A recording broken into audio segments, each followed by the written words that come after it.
Hi, and welcome to the Starter for 10 podcast. I'm Marnie Carmelita, Artistic Director of 10 Days on the Island, Tasmania's statewide arts festival. Join us as we get to know the creative minds who'll come together to create our festival in 2025. Get to know the person behind the art form, follow the journey of a work as it is created, or spark your own creativity and curiosity as we delve into and around culture.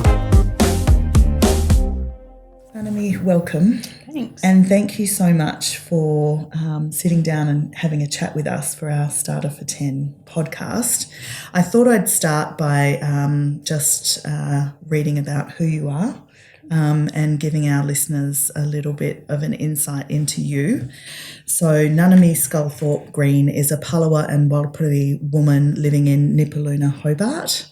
As a storyteller, she works across text, performance and visual arts mediums.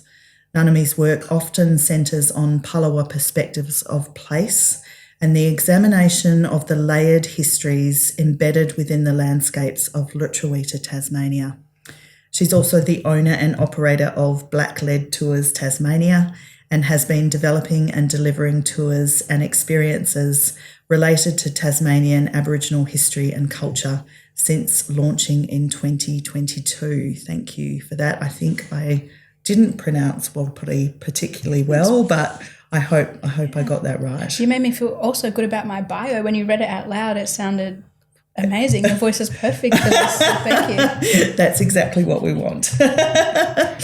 So I thought by way of even more of an introduction, starting with our first question, I'd love to hear where you're from and perhaps as a bit of a guide, but please play with this as you will. Starting with your parents, can you share with us how you came to this place in the world and who is around you?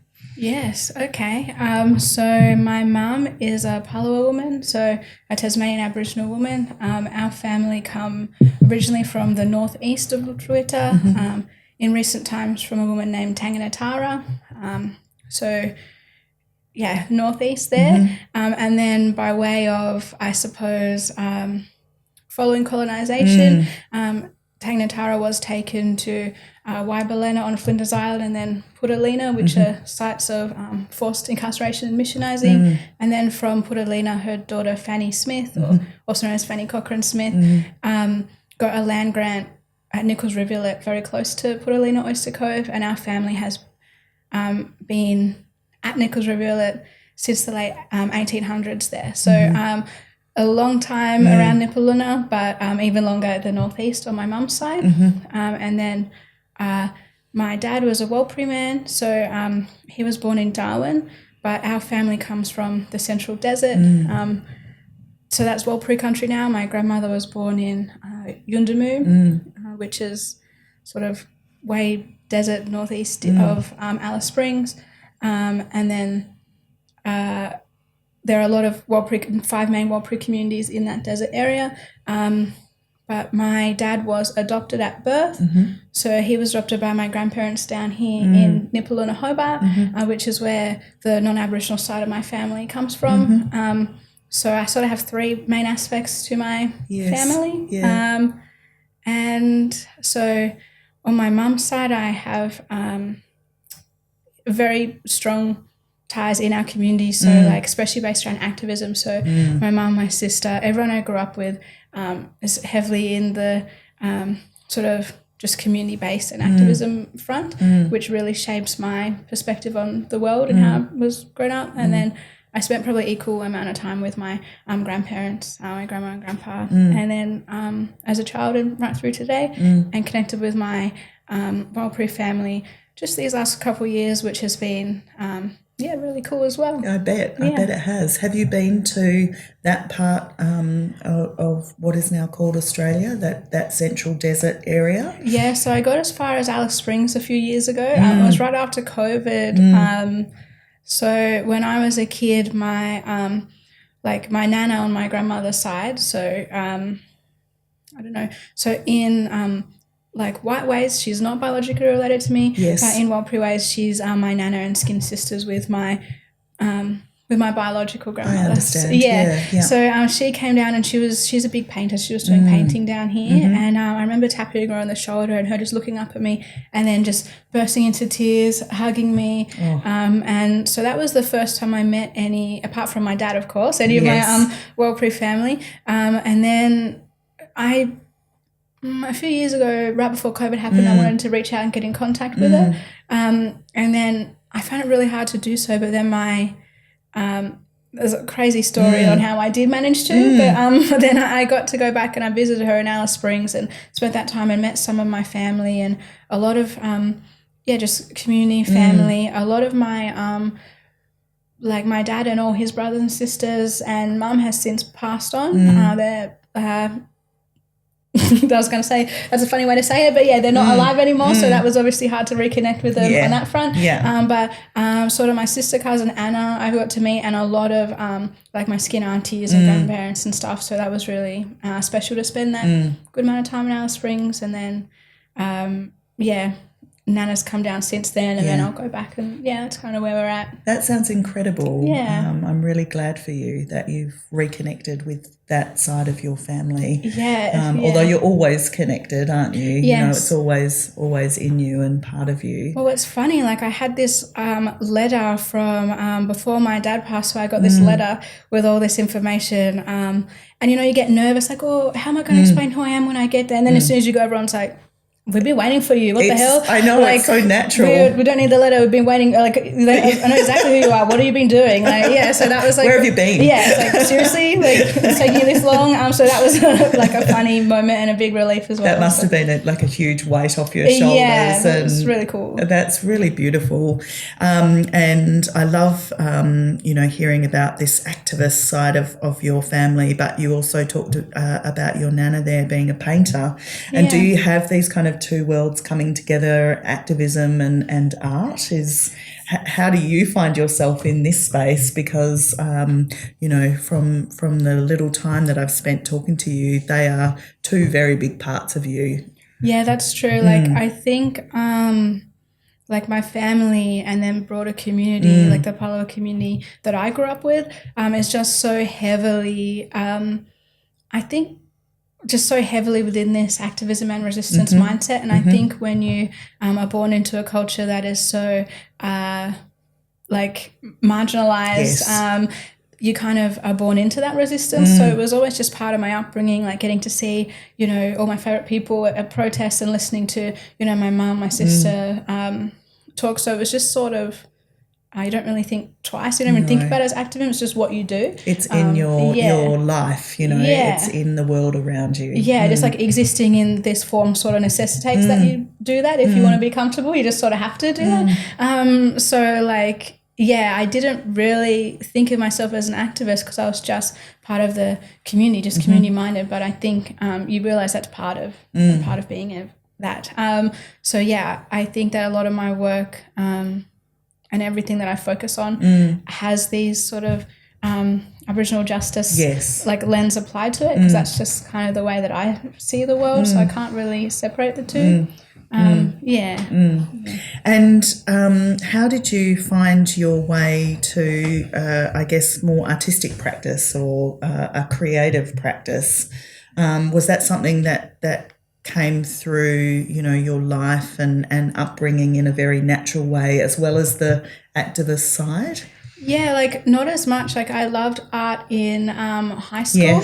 I really loved it. And my dad was really just always, when I saw him, just like musical and doing dances and all these like crazy creative things, just in the way that he just showed up in the world. But I didn't really, at high school, I was like, I'm not like really good at art, but I love it, that sort of thing. And I didn't really consider myself an artist. Like my degree's in history. It wasn't super creative, like in what you'd consider creativity, I suppose. But then I had this story that I really wanted to tell.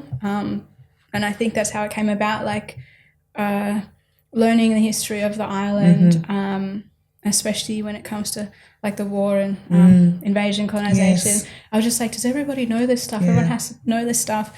And I never thought of myself as an artist until I met, especially Annette Downs. And then from that moment, it's just sort of turned out that I am. Like, I just had this story I wanted to tell. Yeah. That was the best way to tell it. Annette and Sarah Hamilton helped me tell that first story. And then I think after my tours, my tour came out and it was launched for 10 days actually.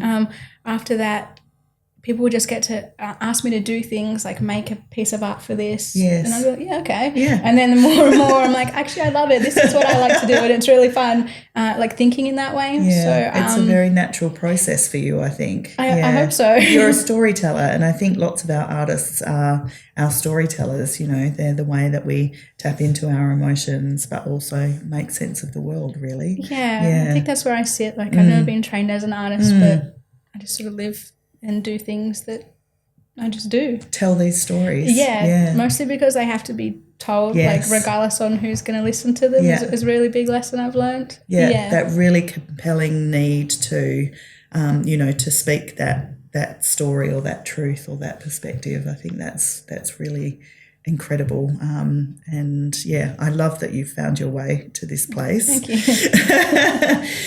So Nunami, it would be really great to for all of us to understand, what your connection with 10 Days on the Island has been. Have you had a history with 10 Days?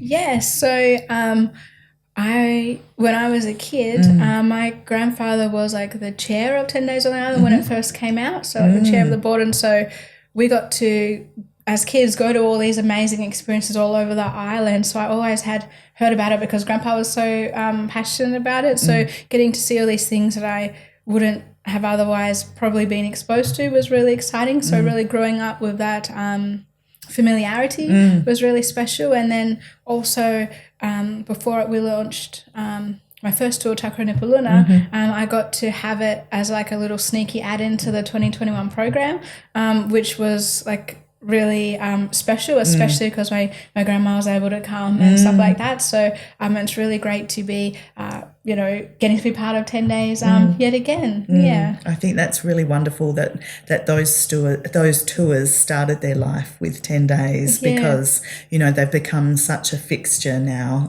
in this place, and having personally done the tour with you, I found it really extraordinary. So it's wonderful to kind of continue to support your development as an artist and see where you go next. Thank you. I know that Lutruwita, is very much part of you, and you are very much, connected to this place. I wanted to ask you, where is your happy place? Is it a physical place? Is it a mental or emotional state? What would you describe as your happy place? Yeah, I think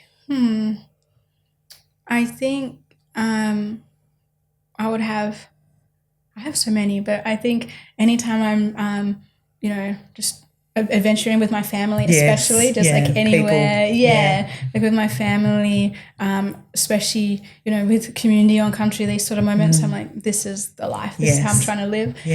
But likewise, if I'm like getting to be at home and chilling on the couch. That's also I'm good. Also like, both of those sort of things. Yeah. I love that.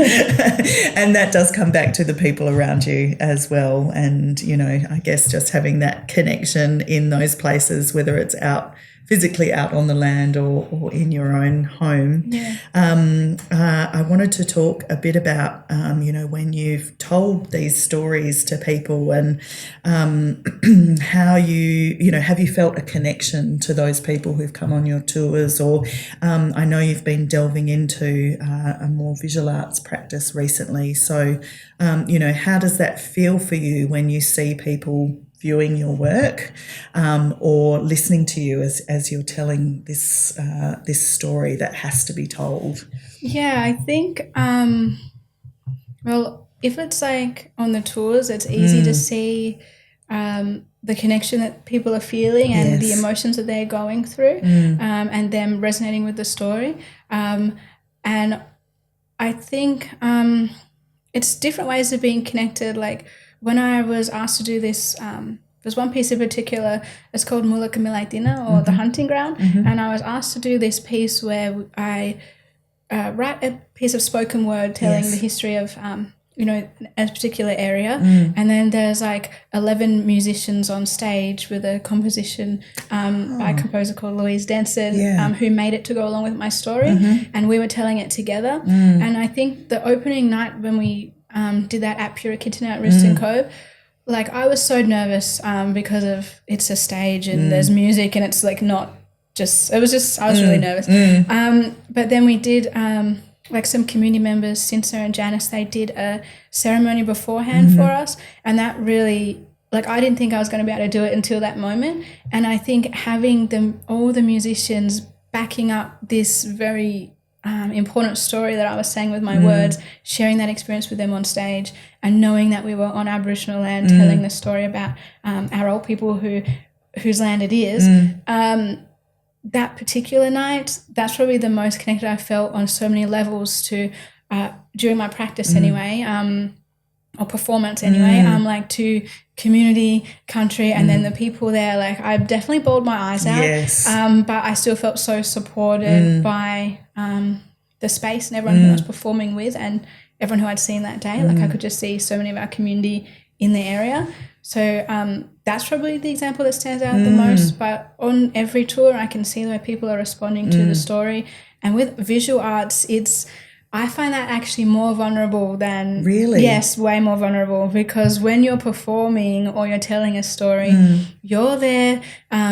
You can, I don't know if the word is control, but you can see, people can't experience that without you there. Yes. And the things that they're thinking and the experience they're having, you're sort of the medium there. Create the emotion and the narrative. And they can't have it without seeing you in your face and you're saying the real story to them. But when you have to, when it's visual arts, I find that I go through this like really personal journey and all these thoughts and this like inner journey, and then create something out of that and leave it there for people to experience when I'm not there. I find that so much more vulnerable, like leaving it there for people to have their own experience without me, not knowing how they're going to respond. How they're going to interpret that. Yeah. That's a really interesting perspective. I've never quite thought about it that way, but I really understand where you're coming from, because yes, you've got no filter. You've got no way of I guess seeing or tweaking or controlling the experience that person's bringing. That's really amazing. And yet I know that you are really kind of delving into this visual arts space at the moment, and you're really playing with form and different materials and textures. And is that for you about the journey that you want to go on, or are you kind of looking down the line and thinking about how people will experience that work? Like when I've noticed that whenever I make a piece that I'm not going to be there, especially the visual arts, like it's helped me be able to leave it there for the people by thinking of what's on display as like the remnant of what I've already done. So I find like the art is in me making it, whether it be harvesting or engaging with the work outside, and then what I've left for them is just the remnants of that process. And so they don't see the whole process, but they see what I've left behind, which puts that layer, I think, that makes me okay to leave it with them, because I really am not into like translating our culture or translating my inner workings for people, but just presenting whatever it is, as it is. And even if they don't understand the whole process or cultural lens that went into creating it, they might have a transformative experience just by being exposed to it. And if they don't, like that's totally okay. As well. Yeah. It's do you hope that people do a little work when they come and engage with your art and your practice, that they're bringing perhaps some deeper thinking or tapping into their emotions? Do you want them to have that kind of engagement, or it doesn't really worry you whether it's more surface level or more engaged? Well, like I really hope that it like takes them on a journey, but I sort of because I give so much and really go into detail on a lot of things on my performance or tours or whatever it is, I don't feel the need to do that. I'm a bit more spacious when it comes to visual arts, and I don't give them everything. And I also love creating things that are like able to be used as story tools for like Aboriginal community specifically. Like, so there are things that are just,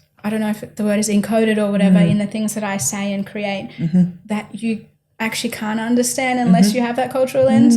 So there are like layers, and people still attach to the things that they can see and understand. But what I just sort of create stuff that I think will be useful for like the community, or that says where I'm at in this moment, thinking about this particular story or place, and hope that it's useful for other people. And then when the broader public encounter it, I just really hope it gives them something. But it's okay to me because I know they're not going to understand all of it, and that's kind of, I've done that on purpose. Yes. Like I hope they take away something. Yeah. But yeah, I don't worry too much if they get the whole thing. There's different levels in there. Yeah. That's really incredible and quite complex, actually, the way that you're approaching your work. Yeah, it took me a while to get there to realise that's what I really like doing. But I made this work where like I had it was like these ceramic pieces, and I had my cousin and his son come, and we spent a lot of time at the landscape that they were referring to, and, you know, we did things like, you know, ground up pigments, grasses in them, we lit a fire, and then we did this whole process of using them to connect to the landscape and the cultural resources there, and then we just put on display the thing that we had used after it had been all ground and burnt and thing, and people still got it. And like I saw a lady like cry when she looked at the work, even though they hadn't been there for that part of it. Yeah, that's right, which I'm really into that. The work imbues that, you know, it holds that. Does a lot of or all of your work start outside in the landscape? At the moment, yeah. Like when the first time I was asked to make some visual art, I was thinking in reference to a landscape, and the furthest I got was the way it was placed, the installation and weaving of grasses into it. And then as I've gotten more and more along, pretty much all of it is based around like being in the place, engaging with the place, and what's created is a record of where we are at that point in time and at that specific place, especially or I especially like it if the work can be used as like a form of cultural revitalisation. So like what month are we? Like a few months ago, I got asked to do this big like collage in the Moona Arts Centre, and I left. It was like ripped up, just paper, that reflected the landscape like a big Lutruita. But we put all these black lines and got community to come in for like a Palawakani language lesson and write the Palawakani place name. So like that was able to be used as a tool for cultural revitalisation and story sharing for community before. And then what people saw was when we'd finished it together. So either I like it to be made in place or to be made for a certain purpose or a certain process. That's really incredible. Are there other artists who inspire you? Yeah, totally. Like I love looking at art exhibitions and reading a lot of art, especially getting to work with other artists and just seeing their process. Like I feel like I learn a lot each time, especially because a lot of people are like trained in art, so that kind of helps to see their process and what they're thinking about. But lately I've really enjoyed learning about the work of like Jonathan Jones or like Tony Albert, Megan Cope. I really enjoyed reading about their work. It's really inspiring. And then also I guess back to the performance, I love seeing what people in our community like Nathan Maynard, Adam Thompson, Katanya Maynard, like these sort of people, knowing them like my whole life and seeing how the work that they create, I feel like the artists in our community, it's really inspiring to see them create work while not like watering down who they are and the way they show up in the world and the things that they're doing and saying. I'm really inspired by like everyone in our community who just does that, because like seeing them who they are and then seeing what they create. Yeah. Be like, oh, perfect match. Like I love it's quite love powerful, that. isn't it? Yeah. You know, when you see a kind of external creative expression of someone that you've known for a long time, it must feel really good.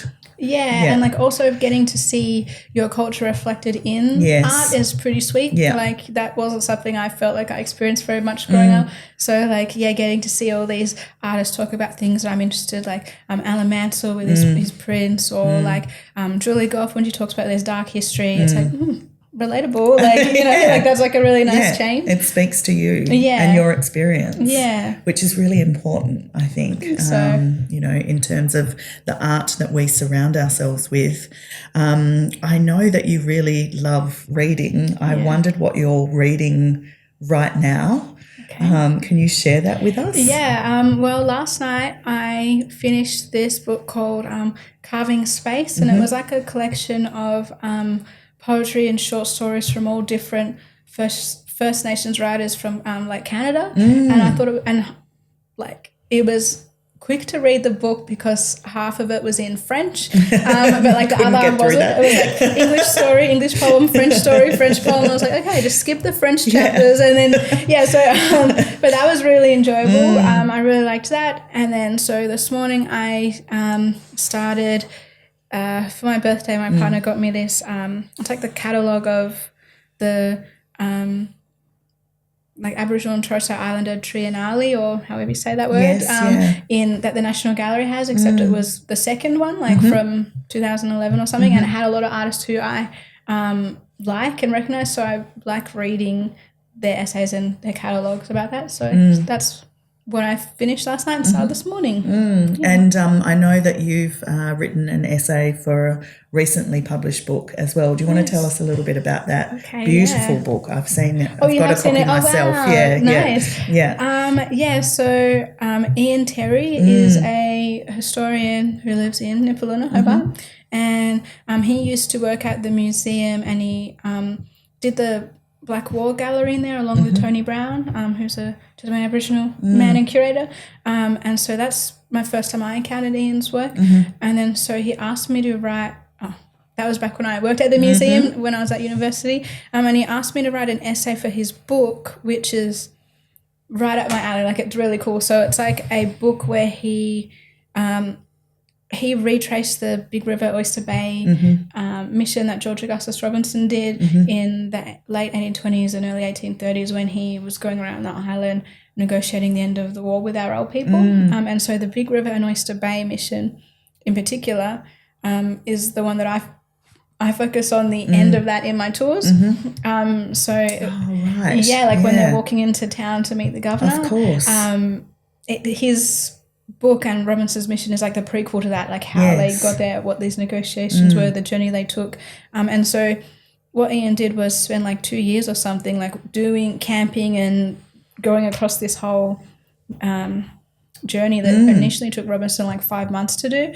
And then he took photos of the landscape in these places and put them alongside quotes from Robinson's journals that show how the landscape has changed in these times since the dispossession of our old people there. Yes. And then so he asked me to write an essay for the book, and the reason I said yes was because it's really refreshing to see a non-Aboriginal historian use like the land and our own people as the source material, as opposed to scouring these colonial records, doing creative writing and trying to become the experts on our history, which so often they work against the actual interests of our living community today, these historians. So I liked his approach. It's like, oh yeah, country, that is the primary source, yes. And then that's what made me want to do it. And so my essay is kind of about that, about Robinson as a character, like not a character but as a person, and the sort of historiography of Robinson and the history of our people and how it's changed, and what my hopes is for like cultural revitalisation in this space, because if our people are doing these same journeys today, there is just so much more that we can get from it because of the cultural lens is there. So that's kind of where I ended my essay on that one, but it was really fun. It's an incredible book, and it kind of neatly brings us to I think some of the thinking that you're doing now and how we at 10 Days would like to support you as an artist. But I do get the sense that you also want to travel around and use country as your primary source material. Can you talk to us a little bit about that? Okay, yeah. So ever since it's kind of sparked from my time on the cultural burning workshops and being exposed to that sort of culturally based land management practice. So my first fire workshop was in 2015 or something. So getting to be around our land management team these last few years doing that, and then especially the last 12 or 18 months where the Fire Sticks Alliance has been working with the Tasmanian Aboriginal Centre to get us to do all these fire workshops and be on country for good periods of time every year throughout all the seasons. But when you're learning about cultural fire, you're encouraged to notice these seasonal indicators. And so it might be, as small as if there are any insect eggs on a leaf, or if the flowers have already bloomed, the dampness of the soil. But also in our community, whenever we're doing fire practice, we bring in the story of our star story about how fire got here. And we also practice language as a community. So getting to have these experiences where you're on country, observing these changes in the seasons while doing language and talking about culture. It's just the space that I really want to stay in forever now. I'm never going back, sort of thing. And of course, seasonality is so integral to the lives of our old people and our culture. So that's kind of where my head is at, and I really want to live more seasonally. The project, long story short, came about because of this focus. And then I'm not sure how I'm going to get to how I got there, but basically I was did this public art piece for with Constance Ari earlier this year, where we made these giant wind chimes, and the wind chimes had imprinted, I imprinted these caves, stone tool quarries, plants, all the things that were on these two different areas of one landscape. Because the landscape has since been separated with a road, but I wanted to get the idea across that it was one cultural landscape, just the one story. So the wind chimes were trying to reunite the cultural landscape with sound, so we imprinted them from each place so that when we took that to the opposing site, when they chimed, they would be able to hear each other again. Doing that with the plants, the rocks, everything that was there at the time is kind of what I'm really interested in. So I like the idea that it's the country that's making the noise and we're creating it, there to see it, and that's kind of the idea behind this bigger project. It's really interesting to think that we, but artists in particular, are a medium for the music or the language of the landscape. I think that's really powerful and something obviously that you're really keen to explore further. So whenever I go anywhere with my family, I write down any seasonal indicators I see.